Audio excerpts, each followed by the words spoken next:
अस्सलाम वालेकुम नाजरीन, आप मेरा यूट्यूब चैनल देख रहे हैं। मेरा नाम सोहराब बरकत है। गुड न्यूज़, बहुत बड़ी न्यूज़ है और वो ये है कि मेरे सोर्सेज ने मुझे बताया है कि जो पॉलीग्राफिक रिपोर्ट है वो गुज़श्ता रात सीपीओ रावलपिंडी को भिजवा दी गई है और बड़ी डिटेल पॉलीग्राफिक रिपोर्ट है। और मेरा सोर्स ये भी मुझे कंफर्म कर रहा है कि अभी तक उसकी सील नहीं खोली गई, अभी तक उसको अनलॉक नहीं किया गया। और इसके दौरान मुफ्ती शाहनवाज की आज अदालत में एक बड़ी इंपॉर्टेंट पेशी और साथ साथ उन्हें 14 दिनों के लिए रिमांड कर दिया गया है। सारी डिटेल्स क्या हैं, रिपोर्ट का किसने मुझे बताया, मेरे खुफिया सोर्स ने, और उसके बाद मुफ्ती शाहनवाज साहब के लोगों का क्या कहना था और सीपीओ ने अभी तक उसको क्यों नहीं खोला, ये सारी डिटेल आपके सामने रखेंगे। लेकिन उससे पहले जो लोग नए हैं, बराए मेहरबानी मेरा चैनल सब्सक्राइब करें ताकि बर वक्त इसी हवाले से और कोई भी पाकिस्तान में इवेंट हैपन हो रहा होगा उसके हवाले से वीडियोस बर वक्त आप तक पहुंचते रहें। सबसे बड़ी खबर यह है कि कल से मैं कोशिश कर रहा था क्योंकि टाइम पूरा हो चुका था पॉलीग्राफिक रिपोर्ट का, लेकिन आज सुबह मैं आपको बताऊं कि जब मैं उठा तो मेरे फ़ोन पर 6 मिस कॉलें कम से कम लगी हुई थी। वो मेरे एक बड़े इंपॉर्टेंट सोर्स की हैं। तो जब मैंने उन्हें वापस कॉल की तो पहली बात उन्होंने कही कि जनाब गुज़श्ता रात जो पॉलीग्राफिक रिपोर्ट है वो सीपीओ ऑफिस तक पहुंचा दी चुकी है और अभी भी मैं सीपीओ ऑफिस के बाहर खड़ा हूं। हमारे लोग कुछ अंदर बैठे हुए हैं और अभी तक उस रिपोर्ट के हवाले से कोई चीज़ सामने नहीं है। मैं ये चाह रहा था कि बुनियादी तौर पर वो रिपोर्ट मिल जाती और मैं उसके ऊपर डिटेल व्लॉग करता और सारी चीज़ें आपके सामने रख देता। उसके बाद बड़ी इंटरेस्टिंग बात हुई, मैंने कॉल की मुफ्ती शाहनवाज साहब के लोगों को और उनके इंपॉर्टेंट लोगों को। मैंने उन्हें कॉल करके पूछा, अस्सलाम वालेकुम जी। कहते हैं वालेकुम सलाम। मैंने कहा जनाब मेरी मालूमात के मुताबिक गुज़श्ता रात से रिपोर्ट आ चुकी है पॉलीग्राफिक, तो क्या डिटेल्स है मुझे बताएं। कहते हैं जी हमें तो कोई पता ही नहीं है रिपोर्ट का, क्या हम अभी उठे हैं, हम ऑफिस जा रहे हैं, उधर अदालत जा रहे हैं, मुफ्ती शाहनवाज साहब की पेशी है, so let us check it out. उसके बाद मैंने मुस्कान के लॉयर को कॉल की और मैंने उन्हें कहा कि जनाब मेरी मालूमात के मुताबिक तो रिपोर्ट आ चुकी है पॉलीग्राफिक। उन्होंने कहा हो ही नहीं सकता जनाब, कोई रिपोर्ट नहीं आई अभी, तो बहरहाल बाद में जाके कंफर्म करते हैं। 3 बजे मुझे दोनों पार्टियों की कॉल आती है और कहते हैं जी बिल्कुल आपकी मालूमात ठीक थी, पॉलीग्राफिक रिपोर्ट आ चुकी है और रिपोर्ट सीपीओ ऑफिस में है और उसको अभी तक बाकायदा खोला नहीं गया है। लेकिन इसके ऊपर इंपॉर्टेंट बात यह है कि आज मुफ्ती शाहनवाज की भी पेशी हुई। अब रिपोर्ट को क्यों नहीं खोला गया और इस जो पॉलीग्राफिक रिपोर्ट है उसका क्या किया जाएगा, नेक्स्ट स्टेप क्या होगा वो आपको बताता हूं। नेक्स्ट स्टेप ये होना है कि जी जेआईटी बैठेगी और जेआईटी के सामने जो जेआईटी के सारे अरकान थे जिन्होंने तफ्तीश की थी सारे मामले में, उन सब के सामने वो रिपोर्ट पेश की जाएगी। वो इसको खोलेंगे और डिटेल्ड पढ़ेंगे। उसको पढ़ने के बाद उसके ऊपर एक रिपोर्ट बनाएंगे वो। अब ये बात आप समझिए कि जो पॉलीग्राफिक रिपोर्ट है ये वो रिपोर्ट सामने नहीं लाएंगे, वो रिपोर्ट को जेआईटी खुद पढ़ेगी और पढ़ने के बाद उसके ऊपर खुद से रिपोर्ट मरतब करके कि जनाब पॉलीग्राफिक रिपोर्ट से हमने यह अखज़ किया है, तो ये सारा डेटा है जो हम प्रोवाइड करेंगे अदालत में। मेरा मकसद इससे हल नहीं होता, मुझे वो सारी पॉलीग्राफिक रिपोर्ट चाहिए जो मैं एक एक पढ़ के बताऊं कि मुस्कान से क्या सवालात किए गए, मुफ्ती शाहनवाज से क्या सवालात किए गए और इशरत से क्या सवालात किए गए, ताकि उन सवालात के जवाब भी और जो मशीन, जो पॉलीग्राफिक मशीन थी उसका जो रिजल्ट था वो सारी डिटेल्स आपके सामने वन बाय वन करके मैं रख सकूं।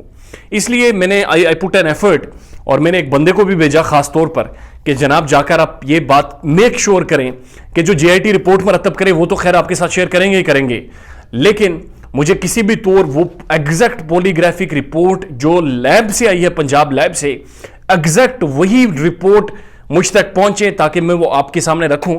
क्योंकि जब तक हमारे कानों में कोई बात इधर से उधर से डालता रहेगा तब मसला हल नहीं होगा।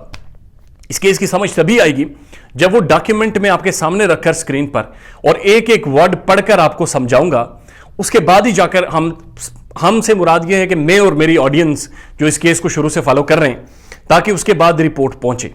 और उसके बाद जब मुझे 3 बजे मुफ्ती साहब के लोगों ने कॉल की और कंफर्म किया कि पॉलीग्राफिक रिपोर्ट आ गई है, फिर मैंने अपने जो मेरा खुफिया सोर्स है वहां पर मैंने उसे कॉल की और मैंने उन्हें कहा कि जनाब आप किधर हैं। तो उसने कहा मैं सीपीओ ऑफिस के बाहर। और सीपीओ ऑफिस में आज दिन में मैंने उनसे पूछा कि फिर कौन कौन है जो सीपीओ ऑफिस में गया है और कोशिश की है कि जो आला ओहदेदार हैं उनसे मुलाकात करें। और मुलाकात वैसे भी हो सकती है, दोस्त भी हो सकते हैं, जाकर मुलाकात कर सकते हैं, मिलजुल सकते हैं। तो मेरे खुफिया सोर्स ने मुझे 3-4 बंदों के नाम बताए। अब ये बड़ी इंपॉर्टेंट चीज़ है, उनके नाम मैं नहीं डिस्क्लोज करूंगा कि जनाब ये 3-4 बंदे ये सीपीओ ऑफिस में गए हैं जब से वो रिपोर्ट आई है और ये कुछ टाइम अंदर रहे اور جب باہر نکلے تو کافی پریشان بھی تھے اور کافی حیرت میں تھے اور فوری طور پر واپس بھاگے. اب میں یہ نہیں بتاؤں گا آپ کو کہ وہ لوگ مفتی شاہ نواز صاحب کی طرف سے تھے یا پھر مسکان کی طرف سے تھے، لیکن دونوں پارٹیوں میں سے ایک پارٹی ہے جس کے کم از کم 3 بندوں نے آج 3 بار چکر لگائے ہیں خفیہ طور پر. انہیں شاید یہ لگ رہا تھا کہ وہ خفیہ طور پر جا رہے ہیں، حالانکہ وہ خفیہ طور پر نہیں جا رہے تھے. ان کے حوالے سے معلومات پہنچ رہی تھی اور یہ چیز میں ثابت بھی کر سکتا ہوں اور آپ کو انشاءاللہ آنے والے دنوں میں بتاؤں گا بھی. اگر ایگزیکٹ رپورٹ نہ پہنچی تو اس کے بعد تو مفتی شاہ نواز صاحب عدالت میں پیش ہوئے اور مفتی صاحب کے بارے میں یہ بھی مجھے بتایا گیا کہ انہیں جیل کے اندر بھی ایک خاص سیکیورٹی میں رکھا جا رہا ہے باقی لوگوں سے الگ، اور بڑا ہائی پروفائل کیس ہے. اور اس ہائی پروفائل کیس کی نوعیت یہ ہے کہ جب سے یہ پولیگرافک رپورٹ سامنے آئی ہے، سامنے تو نہیں آئی، پولیگرافک رپورٹ آ گئی ہے، بہت سارے دھڑے ہیں، بہت سارے دوست ہیں اور بہت سارے مفتی صاحب کے حق میں اور مفتی صاحب کے خلاف، مسکان کے حق میں اور مسکان کے خلاف بہت بڑے دھڑے ہیں. وہ دھڑے تیار ہو گئے، انہوں نے اپنے کان کھڑے کر دیے ہیں اور وہ بالکل اب کھڑے ہو گئے ہیں. اور آنے والے دنوں میں بہت بڑے اعلانات بھی آپ کو سامنے آئیں گے، وہ بھی آپ کے سامنے ساری ڈیٹیلز رکھوں گا. لیکن میں نے یہ کوشش کی کہ مجھے پہلے ملے اور آج ہی وہ رپورٹ ملے، لیکن پاسبل اس لیے نہیں ہے کہ جے آئی ٹی جب تک ایک بار اس کی سیل کھول نہیں دیتی، ایک بار اس کے اوپر ڈیٹیل ایگزامینیشن اس کی کر نہیں لیتی، تب تک وہ رپورٹ سامنے نہیں آئے گی. مفتی شاہ نواز صاحب کو 14 دنوں کے لیے مزید ریمانڈ پر اندر رکھا ہے. وہ مزید ابھی بھی ٹرائل میں نہیں ان کا شروع ہوا، مزید ان سے انویسٹیگیشن جاری ہیں، تحقیقات جاری ہیں. لیکن دیکھنا یہ ہے کہ جب جے آئی ٹی رپورٹ سامنے لاتی ہے مفتی شاہ نواز صاحب کے حوالے سے، اور یہ جو تحقیقات ہوئی ہیں اور یہ جو پولیگرافک کی رپورٹ ہے، مکمل رپورٹ ہے، جب وہ یہ لے کر سامنے آتی ہے تو اس کے بعد کیا کیا نئی چیزیں، نئی ڈیولپمنٹ سامنے آتی ہیں.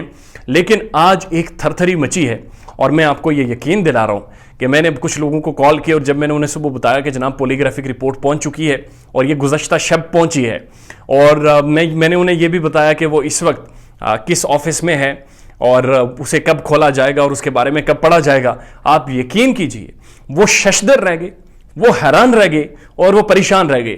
اور 3 بجے یا 4 بجے، چونکہ میں ایک ٹیلی ویژن کے ساتھ کام کرتا ہوں، I am busy in my routines, تو 3 سے 4 بجے ان کے مجھے ٹیلی فون آیا and they confirmed me that you are right, بالکل پہنچی ہے، رات کو پہنچی ہے، اس سورس سے پہنچی ہے اور اس وقت اسے کہاں پر رکھا گیا ہے. میرا یہ آپ سے وعدہ ہے اس کیس کے تمام حقائق، تمام پروسیڈنگز اور تمام دستاویزات، ان سب کو میں پڑھ کر آپ کی اسکرین پر چلاؤں گا بھی اور ایک ایک نقطہ آپ تک پہنچاؤں گا، ایگزیکٹ جو ہوا ہوگا، اپنی طرف سے نہیں. چونکہ ابھی تک میں بہت ساری باتیں آپ سے اپنے سورسز سے یا پھر اپنی جو پرسپشن کیس کی بنی ہوئی ہے وہ شیئر کر رہا ہوں، کیونکہ ظاہر کیس پروسیڈ نہیں ہو رہا. لیکن یہ جو پولیگرافک ہو گیا یا جج صاحب کے فیصلے ہو گئے، یہ ایگزیکٹ حرف بائی حرف پڑھ کر میں آپ کو سناؤں گا اور آپ وہ آڈینس ہوں گی جسے اس کیس کے بارے میں ایک ایک قانونی نقطہ، ایک ایک سٹیٹمنٹ ہو بہو انشاءاللہ پتہ ہوگی. تو اب نئی ڈیولپمنٹ یہ ہے جی کہ polygraphic report finally is here in Rawalpindi C P O office. کل جے آئی ٹی بیٹھتی ہے، جے آئی ٹی اس کو ان لاک کرے گی، اس کے اوپر رپورٹ مرتب کر کے جج صاحب کو دے گی.